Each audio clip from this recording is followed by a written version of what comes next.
두 번째 시간 강의를 시작하도록 하겠습니다.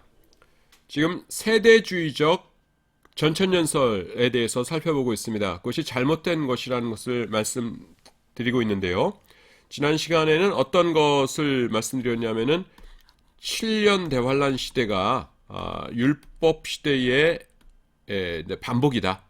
그러니까 중간에 복음 세대라는 것이 있고, 요때 이제 이방인들이 구원받았는데 이 사람들은 휴거되면서 이제 복음 세대가 끝나고 율법 세대가 7년 대환란 세대 때 이제 반복된다라는 그런 주장이 있다라는 말씀드렸습니다. 그래서 이것이 잘못된 것이, 일단 우리가 알고 있듯이 구원이라는 것이 유대인들을 위한 방법이 따로, 이방인들을 위한 방법이 따로 있는 것이 아니라 모든 것이 다 그 유대인들이나 이방인들이나 예수님의 십자가로 인해서 구원받는 것이다. 그렇기 때문에 율법 시대가 다시 반복해서 7년 대환란 시대 때 등장해야 될 필요성 자체가 없다라는 것을 지난 시간에 말씀드렸고요.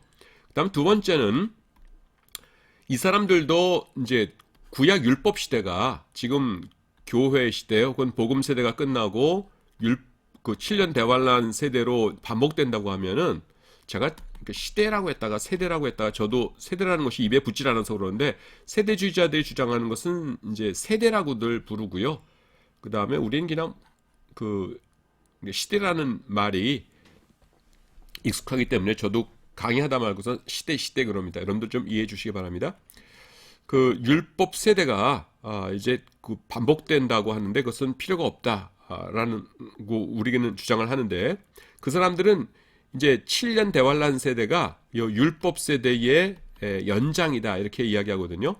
그렇게 주장을 하려면 성경적인 근거가 있어야겠죠. 그 사람들이 주장하는. 그래서 그 근거를 살펴보고 그 다음에는 그 근거가 이렇게 논리적이지 못하다라는 것을 설명드리려고 합니다. 자, 그 보통 제가 이렇게 쭉 설명드린 다음에 그 다음에 이제 요 텍스트를 살펴보는데 텍스트가 좀 길어요. 그래서 설명할 것도 길고, 그래서 요거는 그냥 그 텍스트를 같이 읽어 나가면서 조금 부가적 설명이 필요하면은 제가 설명드리고 하는 그런 식으로 강의를 진행하도록 하겠습니다. 이 세대주의자들은요, 7년 대환란 시대가 여기도 시대라고 했죠. 시대가 율법 시대의 부활이라고 주장하는 데 있어서 다니엘서 9장 24절부터 27절을 근거 구절로 사용합니다. 그 세대주의의 위험성을 잘 모르는 분들이요, 이 구절을 요한계시록과 관련시켜서 해석하시는 것을 가끔 보는데, 가끔이 아니라 자주 봐요. 대단히 위험한 일입니다.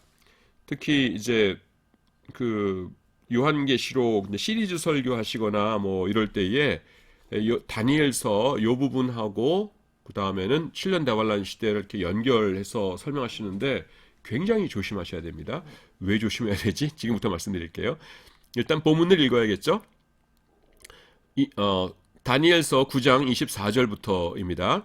내 백성과 내 거룩한 성을 위하여 70일에로 기한을 정하였나니 허물이 마치며 죄가 끝나며 죄악이 영속되며 영원한 의가 드러나며 이상과 예언이 응하며 또 지극히 거룩한 자가 기름 부음을 받으리라. 지극히 거룩한 자가 누구겠어요? 예수님이라고 보통 번역합니다. 해석합니다. 그러므로 너는 깨달아 알지니라. 예루살렘을 중건하라는 명령이 날 때부터 기름 부음을 받은 자 곧 왕이 일어나기까지 7이레와 62이레가 지날 것이요, 그때 곤란한 동안에 성이 중건되어 거리와 해자가 이룰 것이며, 낱말풀이는 하고 가야겠죠. 해자가 뭐냐면은 이제 성을 이렇게 짓지 않습니까? 성이 어떻게 생겼나? 이렇게 성문이 있고 이제 성을 이렇게 지었어요. 이게 성이에요. 그러면은 적들이 여기서 사다리 타고 올라오면은 안 되잖아요. 그래서 여기를 이렇게 깊이 파고 사방을 여기다가 물을 채워요. 여기다 이제 물을 채워 놓으면은 사다리 놓을 수가 없겠죠. 그래서 이제 그 성을 빙 둘러서 물 채워 놓은 거, 이걸 해자라고 합니다. 그래서 거리와 해자가 이룰 것이며 62일의 후에 기름을 부음을 받은 자가 끊어져 없어질 것이며 장차 한 왕의 백성이 와서 그 성읍과 성소를 회파하려니와 그의 종말은 홍수의 엄물됨 같을 것이며 또 끝까지 전쟁이 있으리니 황폐할 것이 작정되었느니라. 그가 장차 많은 사람으로 더불어 한 이레 동안에 언약을 굳게 정하겠고 그가 그 이레의 절반에 제사와 예물을 금지할 것이며 또 강포하여 미운 물건이 날개를 의지하여 설 것이며 또 이미 정한 종말까지 진노가 황폐케 하는 자에게 쏟아지리라 하였느니라. 읽어볼게요. 세대주의자들이 이 구절을 어떻게 해석하는지 먼저 설명하고 그 다음에 비판을 하도록 하겠습니다. 그들은요, 24절에 등장하는 72대가 490년을 뜻하는 것이라고 봅니다. 2대라는 것은요, 우리말로 원래 일주일이에요. 7일인데, 예언서에서는 하루를 1년으로 취급하기 때문에, 한 2대는 7년이고, 일주일은 7년이고, 72대는 7 곱하기 70이니까 490년이다라는 것입니다. 25절에서 예루살렘을 중건, 다시 지으라 라고 하는 명령이 날 때에는 바사, 즉 페르시아의 고레스 왕 때를 뜻한다고 합니다. 실제로 고레스 왕은 예루살렘 성전 중건을 허락한 왕입니다. 그 성경 구절 보시면은 바사 왕 고레스가 이렇게 말하노니 하늘의 신 여호와께서 나에게 명령하여 유다 예루살렘의 성전을 건축하라 하셨나니 너희 중에 그의 백성 된 자는 다 올라갈지어다. 역대하 32장 23절 말씀입니다. 그 다음에 7이레와 62이레가 지난다고 되어 있는데 7이레니까 7이죠? 7 그리고 62를 합하면 어떻게 돼요? 7 더하기 62 하면은 69죠. 그러니까 처음에 72레 중에서 69이레가 지났을 때, 즉 고레스 왕 이후에 69이레가 지났을 때 예수님께서 태어나셨다고 합니다. 그런데 세대주의자들은요, 본문이 예수님 시대에 대해서 말하다가 갑자기 27절에서 적그리스도의 시대로 간다라고 합니다. 그런데 27절에서 한 이레 동안의 언약이라는 것이 등장해요. 72대 중에서 69이레가 고레스부터 예수님까지의 기간이었고 이제 딱 한 이레가 남았는데 그것이 바로 7년 대환란 기간이다라는 것입니다. 일단 여기까지 했으면 앞으로 가서 좀 다시 설명드리는 것이 좋을 것 같아요. 알 것 같기도 하고 뭘 것 같기도 하고 그러시죠. 자, 72대로 기하는 정이에요. 설명 같이 읽었어요. 2대라는 것이 원래 그 사전 뜻은 7일이에요. 일주일. 그런데 이것이 이제 7년으로 해석한다고 그랬죠. 예언서에서는. 그러니까 우리가 그러는 것이 아니라 세대주의자들이 그냥 그렇게 해요. 그래서 71회니까 490년이라는 거예요. 그래서 490년이 언제 시작되냐면은 예루살렘은 중건하라는 영이 날 때, 그러니까 고레스 왕이에요. 그때부터 왕이 일어나기까지, 요건 뭐냐면 예수님까지입니다. 7일회와 62일회가 지나요. 그러니까 7 더하기 62 하면 69죠. 그러니까 71회 중에서 69일회가 언제부터냐면은 고레스부터 예수님까지라는 거예요. 그래서 69일회가 지났어요. 그런데 이제 기름 부음을 받은 자가 끊어졌고요. 62일회 후에 그러니까 예수님께서 부활 승천하셔가지고 이제 지상에 계시지 않고 그 다음에 70일회 중에서 69일회가 지났으니까 몇 일회가 남았어요? 1일회 남았죠. 1일회가 뭐예요? 7년이라는 겁니다. 7년. 근데 그 7년은 언제냐면은 27절에 나타나는데 27절에 그가 뭐냐면 갑자기 적그리스도예요. 이거 쭉 읽어보면 적그리스도가 왜 나오지? 예수님 다음에 이러는데 하여튼 세례주의에서는 이 사람이 적그리스도래요. 그래서 요거는 그 다음에 읽어야 될 것인데 내가 미리 설명할게요. 어쩔 수 없이 또 제 방식대로 설명이 되네요. 그래서 7년 동안에 이제 적그리스도가 그러니까 69일에까지는 저 옛날 예수님 시대 때 초림 때 다 이루어졌고요. 근데 한 일회 동안에 언약을 굳게 정한다는 거예요. 그 언약이 누구냐면은 적그리스도와 유대인들 사이의 언약입니다. 그 주석책 읽어보면 재밌어요. 그 사람들 주석책. 적그리스도가 이제 세상의 통치자가 된 겁니다. 통치자가 됐는데 통치하려면 뭐가 필요해요, 여러분? 통치 자금이 필요하죠. 비자금. 근데 돈은 누가 많아요? 유대인들. 그래서 유대인들과 언약을 맺는다는 거예요. 한 일에 그것이 7년 동안의 언약입니다. 그래서 당신들 잘해줄 테니까 나한테 돈 좀 주시오. 그러니까 유대인들은 오케이, 우리 돈 많아요. 그 대신에 우리 종교의 자유를 보장해 주세요. 오케이. 이래 가지고서는 요때 에스겔서죠. 에스겔서 뒤쪽에 나타나는 이렇게 정방형의 뭐 성전, 그다음에 예루살렘 성전 이런 것들 뭐 잔뜩 짓고 하면서 이렇게 유대교가 그 율법이 부응한다는 겁니다. 그래서 유대인들은 7년 동안 우리가 실컷 하겠구나 생각을 했는데 이 적그리스도가 유대인들에게 배신을 때린다는 겁니다. 한 일해 동안에 언약을 굳게 정하게 그가 적그리스도가 그 다음에 어떻게 돼요? 그 일해의 절반의 제사와 예물을 금지할 것이며 3년 반이 되었을 적에 3.5예요. 3년 반이면 3년 반이 됐을 적에 그걸 중지해 가지고서는 이제 너네들 제사 못 드려 해 가지고서는 금지할 것이고요. 강포해요. 포악해 지고서 가지고서는 미운 물건이 날개를 의지하여 설 것이며 그러니까 그 유대교를 높이는 대신에 자기 자신을 높인단 말입니다. 여기서 후 3년 반 동안에 그러니까 적그리스도가 그래서 적그리스도가 이제 유대인들도 막 핍박하고 그다음에 자기 자신을 넓히고 이러면서 이미 정한 종말까지 그다음에 하나님께서 이제 하나님의 진노가 황폐케 하는 자에게 쏟아지리라 하면서 이제 그다음에 마지막에 올 것이다라는 것입니다. 그래서 7년 대환란을 반으로 나눠서 전 3년 반, 후 3년 반 나눠서 반 기간 동안에는 유대인들이 이제 적그리스도를 등에 업고 율법 시대를 이렇게 막 세우고 그 다음에는 후 3년 반 동안에는 이제 유대인들이 핍박을 당하고 적그리스도가 자기를 배신했으니까 그래서 이제 이때 유대인들이 대거 회개한다라는 것이 세대주의자들의 시나리오예요. 그래서 이제 그 이야기입니다. 그거 다시 이제 텍스트로 볼게요. 그런데 한 일해의 절반이 지났을 때, 즉 3년 반이 지났을 때 적그리스도는 유대인들을 배신합니다. 이것이 27절 중반에 등장하는 그가 그 일해의 절반의 제사와 예물을 금지할 것이며 라는 말씀의 뜻입니다. 적그리스도가 처음에는요 유대인들의 도움이 필요했어요. 뭐예요? 그 사람들의 돈.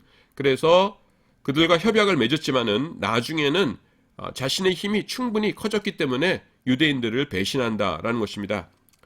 그래서 유대인들은 나중에 이제 3년 반 동안에 적그리스도에 의해서 엄청난 핍박을 받게 되고요. 그때 유대인들 중에 많은 이들이 하나님께 회개하고 돌아오게 된다라고 이야기합니다. 그리고 요거를 이제 뭐와 결합시키냐 하면은 그들은 여러분 그 고린도전서 9장부터 11장에 보시면은 참감람나무, 돌감람나무 이렇게 하면서 유대인들이 나중에는 이방인의 충만한 수가 차기까지 마음이 완악하여졌다가 그 다음 나중엔 돌아오게 된다 이런 말씀이 있거든요. 이것이 바로 후 3년 반의 이야기다 이렇게 이야기를 해요. 여러분들이 이거 읽으시면서 끄덕끄덕 하시는 분 계실 것 같은데 지금 이게 맞는 얘기가 아니에요. 자, 이것이 세대주의자들이 주장하는 다니엘서 본문과 7년 대환란 사이의 이야기입니다. 요거는요 그 잘못된 해석이에요. 근데 비판하기가 별로 어렵지 않습니다, 여러분. 이거 굉장히 그러니까 그 사람들 주장하는 거는 상당히 복잡하고 어려운 것 같은데 뭐 490년이 어떻고 하는데 그냥 개혁주의 계통에서 비판하는 것은 하나도 어렵지 않아요. 자 시작됩니다. 그러니까 성경은요, 그러니까 성경으로 풀어야 돼요. 무슨 말이냐면은 성경적인 해석 방법이 있어요. 성경에는 그래서 그거를 일관되게 적용해야 되는데. 그 중에 하나가 뭐냐면요. 성경에서, 이게 다예요. 요거 여러분 이해하시면 다 끝난 거예요. 성경에서 하나님께서 어떤 기간을 말씀하실 때는요. 그것은 항상 연속해서 이어지는 하나의 기간입니다. 예를 들어서, 하나님께서 아브라함에게 애굽인들이, 그러니까 이집트 사람들이 너의 자손들을 400년 동안 괴롭힐 것이다. 라고 하셨어요. 창세기 15장 13절입니다. 거기 보시면은 여호와께서 아브라함에게 이르시되 너는 반드시 알라 내 자손이 이방에서 계기되어 그들을 섬기겠고 그들은 400년 동안 내 자손을 괴롭히리니 이렇게 말씀하세요. 그랬으면요, 그 400년이란 기간은요, 연속적인 400년입니다. 한 350년 동안 종살이를 하다가 이 백성들이 너무 힘들어 하는 것 같아요. 그러니까 하나님께서 불쌍히 여기셔가지고서는 한 20년 동안 자유민으로 살게 하다가 아차, 너네 참 400년 동안 종살이 한다고 그랬지? 50년 남았지? 해가지고서는 나중에 다시 50년 채워가지고서는 350년 더하기 50년 해서 400년 종살이 했다. 이런 거 없다는 겁니다. 하나님께서는요, 400년이라고 하셨으면은 연속적으로 400년이에요. 그렇죠? 그 다음에 또 다른 예를 볼까요? 예레미야를 통해서 이 유대 땅이 폐허가 되고 유대인들이 70년 동안 바벨론 왕을 섬길 것이라고 말씀하셨어요. 예레미야 25장 11절에 그 말씀은 여기 인용은 안 할게요. 그렇다면은 그 70년은요, 연속적으로 이어지는 70년입니다. 70년이라고 하셨는데 한 68년 동안 땅이 황무했다가 중간에 하나님께서 보셨더니만은 이거 너무 농사를 안 졌더니 산성화가 돼가지고 땅을 영영 버릴 것 같아요. 그래서 다시 그 농사 져라 해서 한 10년 동안 농사 짓다가 이제 좀 땅이 기운을 회복했구만. 아차, 내가 70년이라고 그랬지? 68년밖에 황무 안 했었지? 다시 2년 동안 황무하거라 해서 옛날 68년 지금 2년 합해서 70년 채웠다. 이런 거 아니라는 겁니다.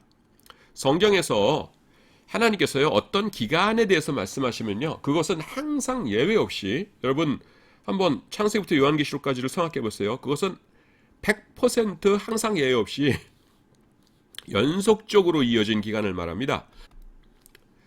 그러니까요, 이 다니엘 9장 24절에서 72대로 기한을 정하셨다라고 하면요, 그것은 그냥 문자 그대로 491이건 아니면은 490년이건 간에 반드시 연속된 기간이어야 합니다. 그런데 이 세대주의자들은요, 69일에는 언제 이루어졌다고요? 고레스부터 예수님까지 69일에가 이루어졌고, 그 다음에 요것과 아까 마지막 한 일에, 그러니까 7년 사이에, 지금 당장 7년 대환란이 시작된다고 하더라도 뭐예요? 중간에 최소한 이게 2000년의 간격이 있어요. 예수님께서 부활 승천하신 지 한 2000년 됐으니까. 그래서 요 69일에다가 2000년 후에 최소한, 그 다음 7년 한 일에 해가지고서는, 합해가지고서는, 72일에 이루어진다 이러는데, 그건 전혀 성경적이지 못한 주장입니다. 성경 어디에서도 발견할 수 없는 성경 해석법이에요. 그럴 수가 없어요. 그렇기 때문에 7년 대환란 기간이 이 율법 세대가 있고 복음 세대가 있은 다음에 율법 세대가 그 7년 대환란 기간 동안에 다시 이어진다라는 걸 주장하기 위해서 이 다니엘서의 이 본문 7장 24절부터 27절 요것을 주장하는 것은요, 옳지 못한 일입니다. 그렇다면은 그 율법 시대 때 이루어지지 못한 예언들이라는 것은 어떻게 이루어졌다고 했어요? 우리 개혁주의에서는 어떻게 말한다고요? 그것은 영적으로 이루어졌다. 이렇게 얘기한다는 거예요. 영적으로 이루어졌다. 그래서 다윗의 자손이 계속 다스린다? 다윗의 자손 누구세요? 예수님이시죠. 그렇죠? 그래서 예수님께서 왕으로 영원히 통치하시고요. 그 다음에 이스라엘 유대인들의 공동체가 다시 회복된다? 그건 뭐예요? 우리 교회. 교회가 하나님의 백성 이스라엘 공동체잖아요. 그래서 회복되고 이러면서 이제 율법이 다 이루어졌어요. 그래서 7년 대환란 시기 때 다시 이루어져야 될 그런 예언은 없는 것이에요. 그러면은 그거 영적으로 해석된다는 거는 그냥 우리가 그냥 만든 말이냐? 아무렇게나 그냥 우리 좋자고 만든 말이냐? 아니에요. 성경적인 근거가 있어요. 여러 근거가 있는데 그 중에 하나를 제시하려고 합니다. 그건 뭐냐 하면은요, 예루살렘 사도회의에서 나오는 겁니다. 예루살렘 사도회의가 어디 나와요? 사도행전 15장에 보시면 나오죠. 요 배경이 뭐예요, 여러분? 13장, 14장에서 사도 바울이 1차 전도 여행을 하죠. 그러면서 이방인들에게 가가지고서는 이제 율법 지킬 필요 없고 예수님만 믿으시면 하나님의 백성 됩니다. 이런 거예요. 근데 예루살렘에 있던 기독교인들은 어떻게 했어요? 대부분 유대인들이었죠. 그래서 예수님을 믿으면서도 자기들이 평생 지켜오던 율법을 계속 지키고 있었어요. 그래서 율법도 지키고 예수님도 믿었는데 이방인들에게 가가지고서는 이제 율법 지킬 필요 없다 그러니까 예루살렘에 있는 유대인들이 헐 이게 무슨 소리 이렇게 된 겁니다. 그래서 이것은 최고 권위자들이 좀 결정을 내려주셔야겠다라고 해서 사도행전 15장에서 그 예루살렘 공의회라고 보통 부르죠. 그러니까 사도들과 장로들이 회의를 열어요.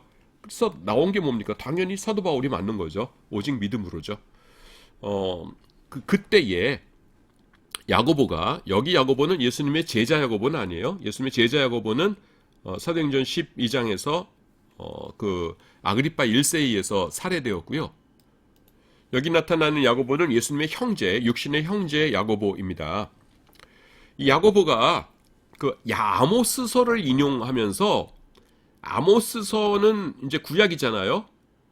근데 아모스서에 나온 예언이 교회를 통해서 성취되었다 이렇게 주장해요. 그러니까 세대주의자들은 뭐예요? 이거 문자적으로 나중에 7년 대환란 때 성취되어야 된다 이렇게 주장하는데, 우리는 뭐예요? 교회를 통해서 영적으로 성취되었다 그러잖아요.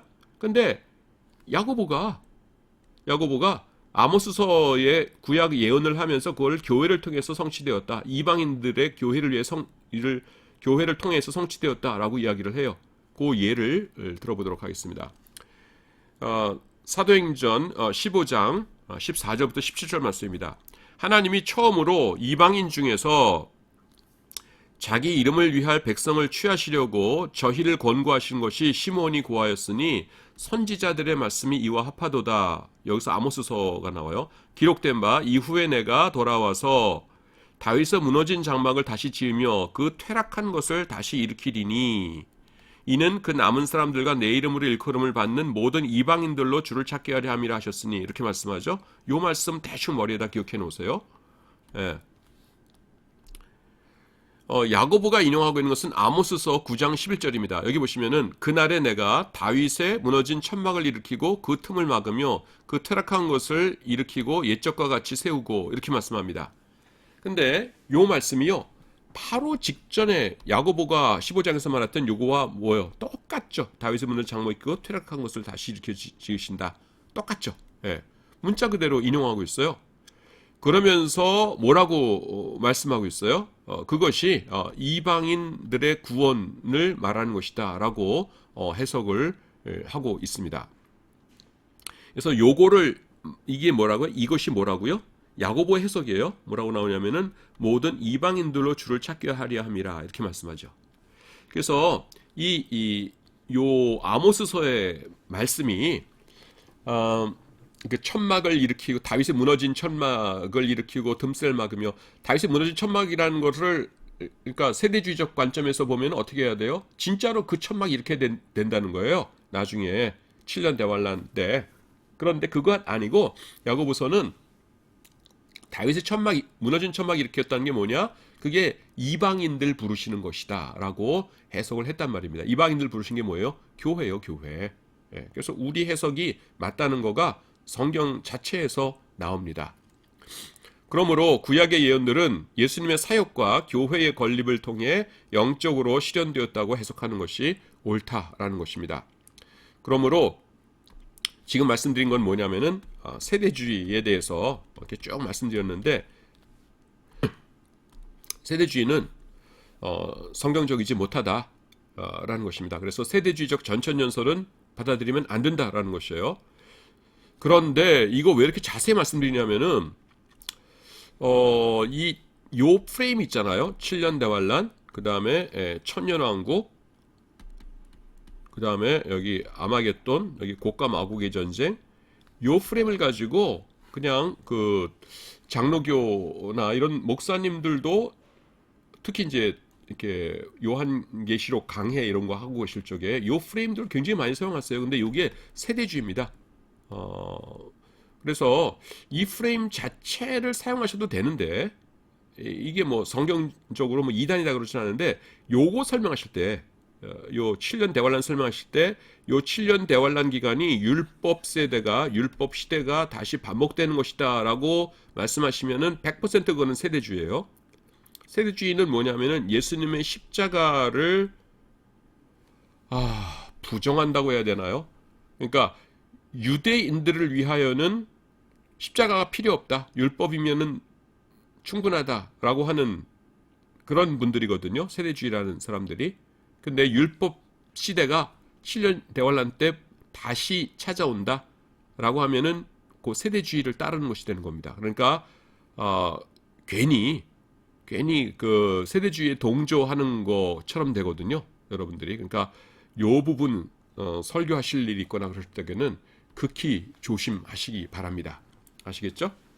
자, 요한계시록 이제 마지막인데요. 요한계시록 강해를 좀 살펴보도록 하겠습니다. 요한계시록에서는 굉장히 중요한 것들이 많아요. 그래서 좀 살펴보도록 여러 가지 것들을 좀 살펴보도록 하겠습니다.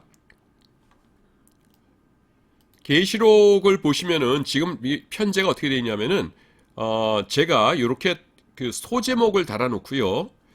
그 다음에는 요게 요한의 머릿말 이런 식으로 되어 있어요. 그래서 지금 무슨 말이냐면은 요한계시록을 본문을 이렇게 토막토막 제가 이렇게 나눠놨습니다. 근데 요 하나 나눈 거가 딱 뭐 하기에 좋으시냐면은 여러분들이 그 설교 한 편 만들기에 좋도록 해놨어요. 그러니까 너무 짧지도 않고 너무 길지도 않고 그렇게 하고 그 다음에는 요 그 소단락 너무 짧은 거는 소단락 2개 정도 해놨거든요.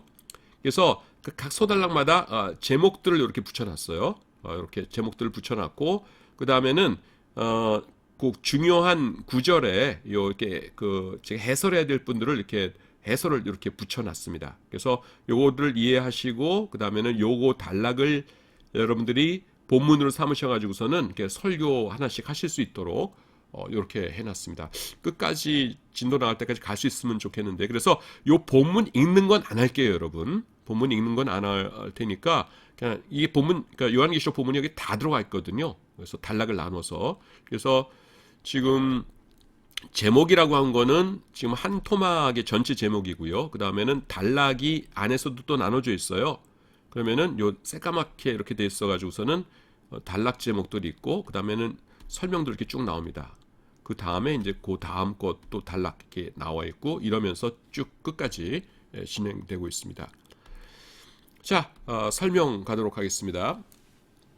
요 2라는 것은 2절이고요. 3 다음에 4지에 갑자기 또 2가 3이 나와 그럴 텐데 이거는 3절이란 뜻이에요. 그래서 3절에 대한 설명이 2개가 있는 거죠. 그 다음에 4절, 그 다음에 5, 6절은 제가 설명할 게 없었고 그 다음에 7절 이렇게 나가는 겁니다. 여기 나오는 내용은 제가 그 주석에서 이렇게 옮겨 적은 것도 있고요. 그 다음에는 제가 그냥 큐티 하면서 적은 것도 있고 좀 다양합니다. 그래서 이렇게 저는 지금은 그렇지 않고 그렇게 아닌데 옛날에는 이제 성경을 이렇게 봤어요.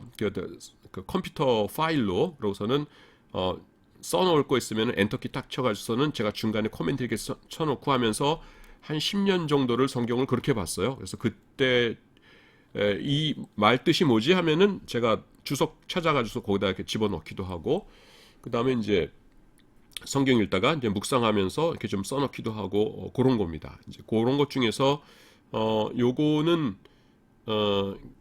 수업 시간에 알려드려도 될 것 같은데 하는 내용들을 뽑아서 여기다가 이렇게 해놓은 겁니다. 너무 개인적으로 하고 뭐 너무 주관적인 해석 이런 것들은 빼버렸고요. 그 다음에 2절 보시면은 증인기독론이라고 나와요. 이게 무슨 말이냐면은 요한은 하나님의 말씀과 예수 그리스도의 증거, 곧 자기의 본 것을 증언하였느니라 이렇게 나오죠. 그래서 증인이란 단어가 헬라어의 이제 마르티스인데요. 여기서 이제 순교자라는 단어가 나와요. 그래서 요거 좀 알아두십사 하면 좋을 것 같아서 말씀드립니다. 그래서 마르티스거든요. 원래 증인이에요.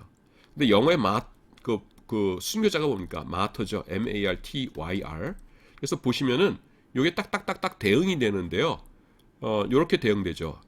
M하고 미, 그 다음에 알파, 아, 로, R, 그 다음에 T, 타우, 그 다음에 윕실론, Y. 요거만 다르죠. 시그마. 나머지 똑같아요. 그래서 여기 어원입니다. 마터라는 순교자라는 단어의 어원이에요.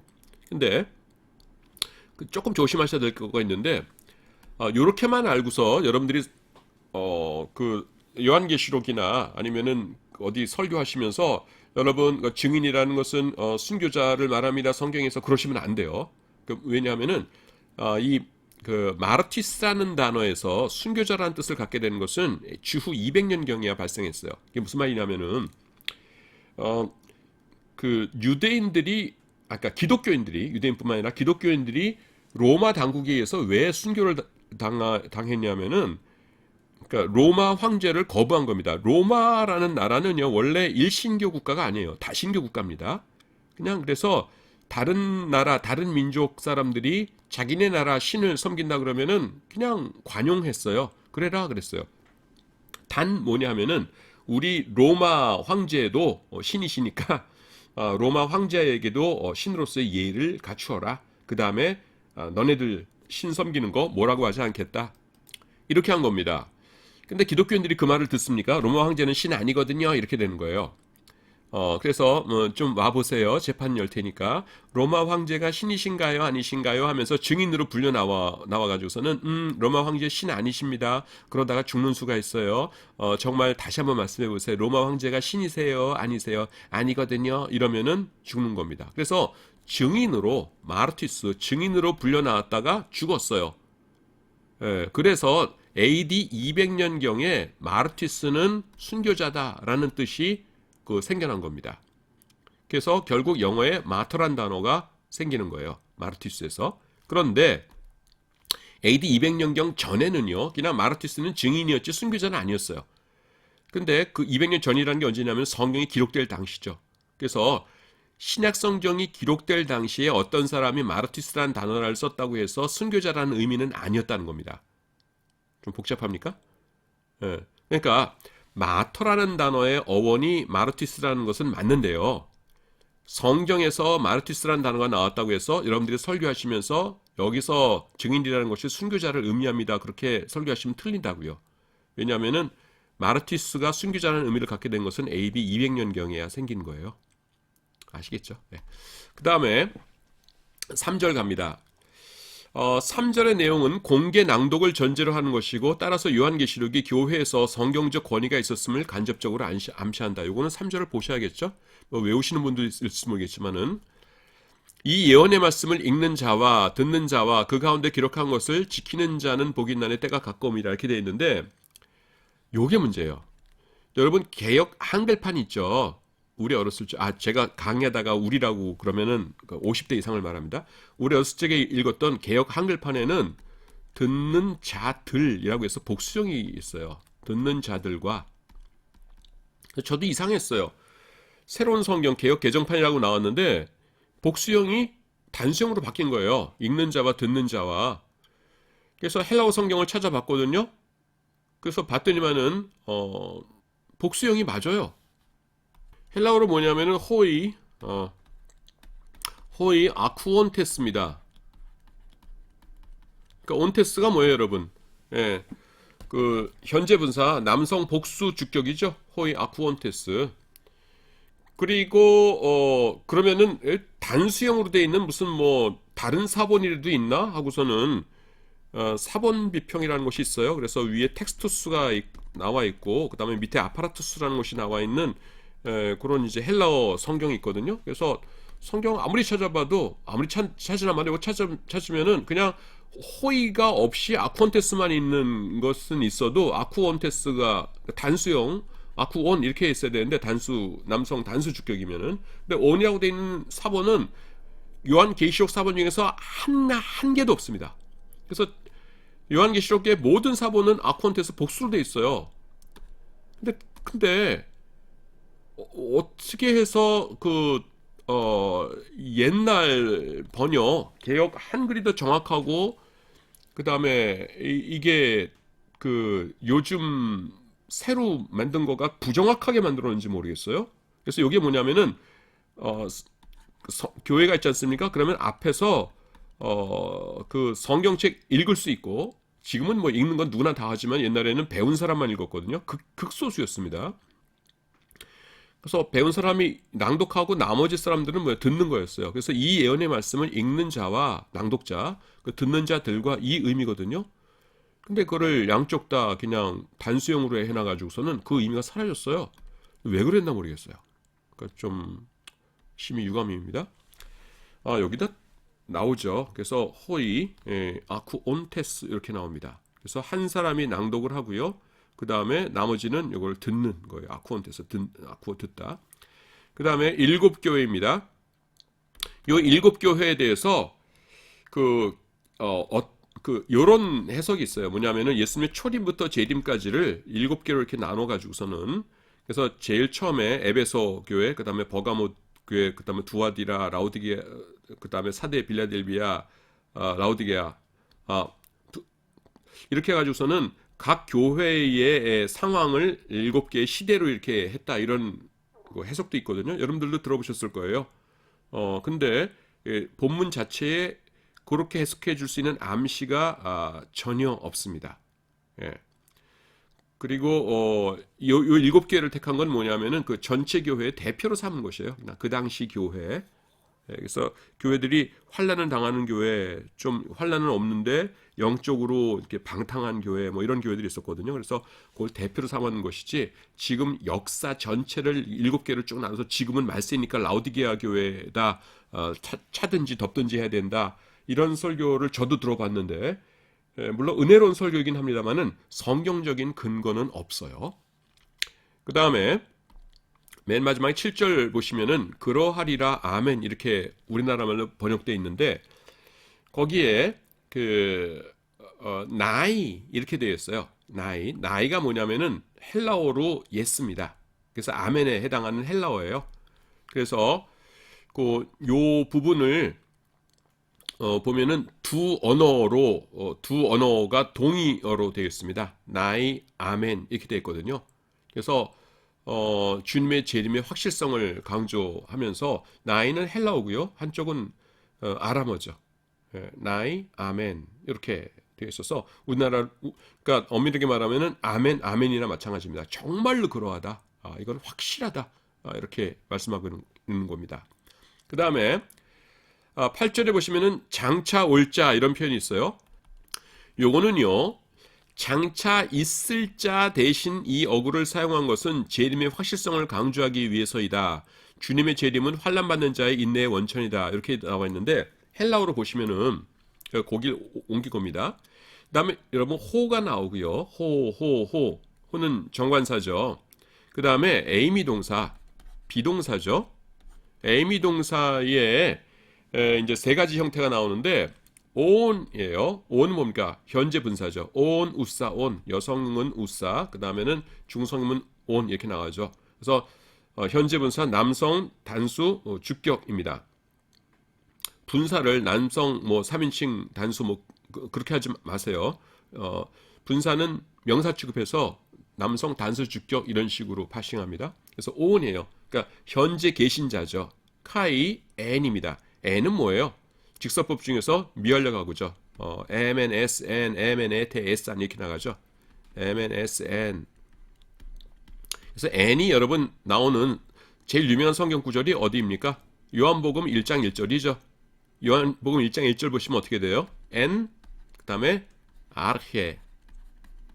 이게 뭐예요? 태초에 n 아르헤, n 요거요. n 호 로고스 이렇게 나오죠. 그래서 태초에 말씀이 계시니라. 왜 미완료 과거예요? 헬라어에서 미완료 과거는 뭡니까? 과거 진행형이죠. 그러니까 예수님께서 한순간만 존속하셨던 것이 아니라 계속 연속적으로 계셨어요. 그걸 강조하기 위해서 미완료 과거를 썼거든요. 그래서 이 본문에서는 뭡니까? 현재 계속 계시는 분, 그리고 호엔, 그 과거에 계속 계셨던 분, 이런 뜻이고요. 그러면은 지금 앞으로도 계속 계실 분이잖아요. 앞으로도 계속 계실 분. 그러려면 어떻게 해야 돼요? 여기다가 미래형을 사용해야 되죠. 에이미 동사의 미래형을 사용해야 되죠. 에이미 동사. 근데 이건 뭐예요? 에르코메노스라는 거 뭡니까? 에르코마이 오다잖아요. 오다의 지금 데포넌트 현재 분사가 된 거죠. 근데 지금 제가 강조하려는 건 뭐냐면은 지금 헬라어 하는 것이 아니라 지금 비동사를 사용했어요. 비동사 그러면은 우리가 이 시제만 지금 현재, 과거. 그래서 기대하는 건 뭡니까? 미래의 비동사죠. 그러니까 계시고 계셨고 그다음에 계실 분 이걸 기대하잖아요. 근데 비동사를 사용한 대신에 여기서 뭐예요? 영어로 따지면 컴 동사를 사용했죠. 에르코마이. 이건 뭐예요? 여러분 예수님께서 계시다는 건 확실하죠. 그렇죠? 그다음에 과거에 계셨다는 건 확실하죠. 그리고 미래에 오실 것이라는 것이 확실하죠. 근데 오실 것이라는 것이 미래에 계실 것이라는 것이 확실한데 요 대신에 오실 것이라고 바꿨다는 건 뭐냐면은 미래에도 예수님께서 존재하실 것이 확실한 만큼 오시는 것이 확실하다는 겁니다. 무슨 말인지 아시겠죠? 그래서 이게 지금 요렇게 된 것이 아니라 동사가 이렇게 바뀐 거는 요것이 예수님의 존재만큼이나 확실하다. 그러니까 우리말로 다시 말하자면은 예수님께서 존재하신다면 오신다라는 것입니다. 근데 예수님께서 존재하지 않으실 수는 없는 거거든요. 그러니까 오신다는 것이 확실하다는 거예요. 그러니까 어떻게 해야 된다? 참아라라는 것입니다. 그래서 여러분들이 그 성경을 가지고 강해 설교 만드실 적에 어떤 중요한 거를 이렇게 잡아내고 싶으시면요. 이 말이 없는데도 왜 있을까라는 것이 있다거나 성경 본문 가운데서 아니면은 논리적으로 보통 그냥 내가 쓴다면은 이렇게 쓸 것 같은데 이게 왜 이렇게 바뀌었지? 라는 것을 주목하세요. 그러면 거기에는 우리가 은혜 받을 만한 뭔가가 반드시 있습니다. 이것이 그냥 휙 지나칠 수 있는 것인데 이게 그래요. 에이미 동사죠. 그럼 에이미 동사 써야 돼요. 예. 그래서 미래 분사 어떻게 되는데요? 미래 분사라는 거를 쓰든가 아니면은 그냥 그 에이미 동사의 미래형과 그다음에 요거의 현재형을 쓰든가 현재 분사를 쓰든가 그렇게 하죠. 헬라어에서. 그렇게 해야 될 텐데 난데없이 오다라고는 다른 동사가 쓰였거든요. 그러니까 이것은 그런 것이구나라는 것입니다. 그러니까 한글로만 봐가지고서는 잘 이런 게 티가 안 나는데 지금 헬라어로 보면은 그렇구나. 이게 뭐예요? 그러니까 그 주석을 달자면 요 자체가 주석인데 8절이 뭐냐면은 예수님께서 살아 계시다면 반드시 오신다는 겁니다. 그러니까 예수님께서 안 오실 경우는 뭐예요? 예수님께서 살아 계시지 않으시다면 안 오신다는 거예요. 그래서 예수님의 재림은 그만큼 확실하다는 겁니다. 그러니까 뭐예요? 잘 인내하라는 것이죠. 그 다음에 1장 9절부터 20절 두 번째 그 패러그래프 보도록 하겠습니다. 제목은 그리스도 재림에 대한 계시이고요. 예. 그 다음 쭉 이렇게 이어지고 있고 그 다음에 밤모섬에서 본 예수님의 모습 그 다음에 예수님을 본 요한의 반응과 예수님의 명령 제가 소제목들 이렇게 붙여놨어요. 여러분들 하시기에 좋도록. 자 10절에 보시면은 주의 날이라고 나옵니다. 그 주의 날이라는 것이 주일이에요. 여러분 안식일하고 주일이랑 다르죠? 예. 안식일은 토요일이고요. 주일은 이제 보통 말하는 일요일입니다. 근데 구약에서 안식일을 지키라라고 했을 적에는 보통 뭐예요? 그거는 보통이 아니라 토요일을 말했거든요. 구약에서는. 근데 지금은 예배를 언제 드립니까? 주일에 드리죠. 예, 토요일은 그냥 쉬는 날이 되었고. 그래서 토요일 날 일 안 하는 것이 어떻게 하다 보니까 우린 그냥 노동자들 일하는 사람들의 인권을 위해서 토요일 날 일 안 한다 이렇게 된 건데 그 성경적이 됐어요. 구약 성경적으로는 안식일인데 그렇죠? 예. 그리고 학생들 무슨 TV 프로그램 보다가 옛날에는 토요일에도 학교 갔대 우와 그러면서 이렇게 깜짝깜짝들 놀라던데 그 옛날이라는 게 제가 대학 다닐 때더라고요. 저도 대학 다닐 때 토요일 날 오전 수업은 늘 있어가지고 대학 학교 갔던 기억이 납니다. 자 성경에서 그 우리가 지금은 당연히 이제 일요일 주일에 예배를 드리는데 성경에도 이렇게 그 주일을 중시했다는 구절들 몇 가지 알면 되죠. 여기부터 나옵니다. 매주 첫 번째 날에 함께 모여서 떡을 떼었다 이렇게 나오죠. 사도행전 20장 7절 보시면은 안식 후 첫날 안식일 날이 토요일이니까 안식 후 첫날이니까 지금의 일요일이죠. 안식 후 첫날에 우리가 떡을 떼려 하여 모였더니 이렇게 나오고요. 그 다음에 매주 첫 번째 날에 헌금을 예비하였다 이렇게 나옵니다. 고린도전서 매주일 첫날에 너희 각 사람이 일을 얻은 대로 저축하여 두어서 이렇게 나오죠. 예. 여기서 이 첫 번째 날, 매주 첫 번째 날이 특별히 예수님을 위해서 구별된 날이었다라는 것을 우리가 알 수가 있습니다. 그리고 또 그것도 말씀드릴게요. 여기서 그 교회 초대교회 역사에 대해서 조금 이제 설명을 하자면은 예수님을 믿는 이제 유대인들이 있어요. 유대인들이 있는데 그 중에 일부가 예수님을 믿었습니다. 그리고 이 사람들은 교회 다녔어요. 이건 교회이고 이건 예수님을 믿는 사람들이에요. 그러면은 여러분 예수님을 처음에 믿는 유대인들은 회당에서 나갔을까요? 그냥 있었을까요? 회당에 계속 다녔어요. 그러니까 우리는 얼핏 생각하기에 사도행전 2장에서 이제 성령 충만함 받고 방언이 터지고 하면서 교회가 시작되면서 이제 유대교와는 전혀 별개의 종교인 기독교가 이제 딱 생겼을 거라고 생각하잖아요.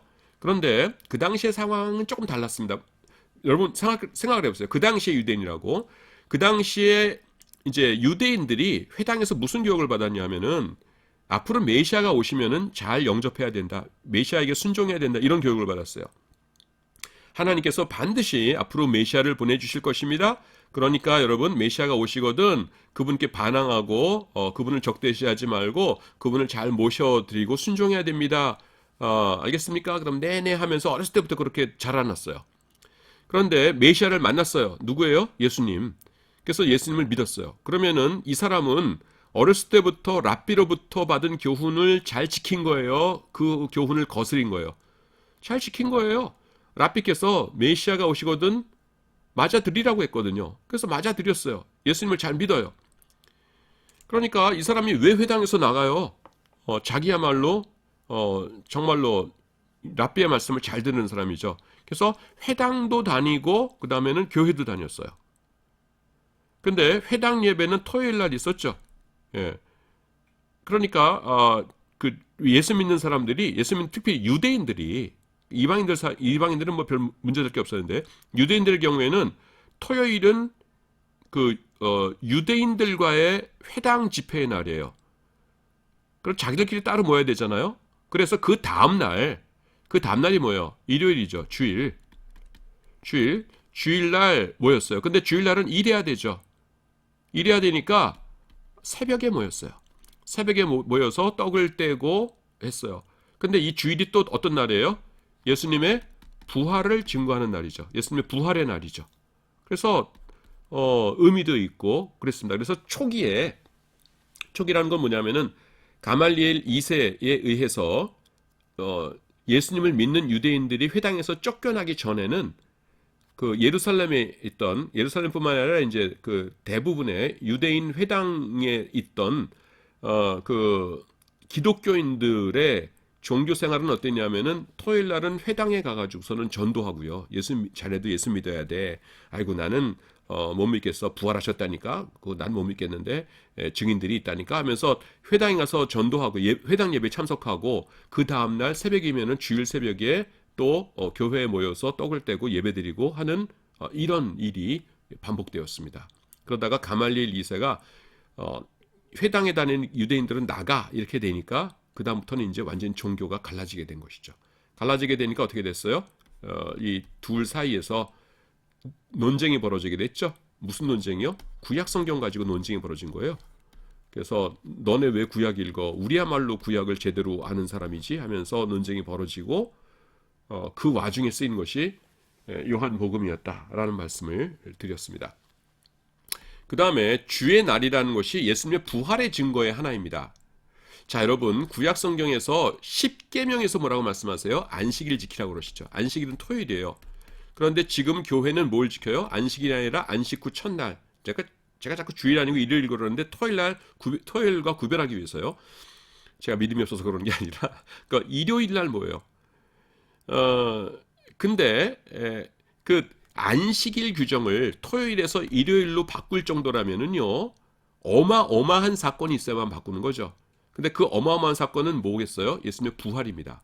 부활 정도가 있었으니까 이날은 부활을 기리는 날이니까 토요일 말고 이날 모이자 이렇게 되는 거지. 그냥 뭐 사도 베드로가 뭐 기분 좋아한 날이다 뭐 아니면은 사도 바울 생일이다 이 정도였으면은 구약에 나타난 안식일 규정을 일요일로 바꿀 수가 없었어요. 그거는 사람들이 동의를 도저히 못했을 겁니다. 그런데 부활의 날이니까 우리 예수님의 부활의 날이니까 뭐예요? 오케이 토요일에서 일요일로 옮기자 하는 것이죠. 그래서 지금 교회가 토요일 대신 일요일에 모여서 예배를 드린다는 사실 자체가 사실은 뭐냐 하면은 예수님의 부활의 증거 가운데 하나입니다. 자, 인자에 대한 논의가 나오는데요. 이건 좀 복잡합니다. 그래서 다음 시간에 하도록 하겠습니다. 자, 여러분, 오늘도 여러분 강의 듣느라고 수고하셨습니다.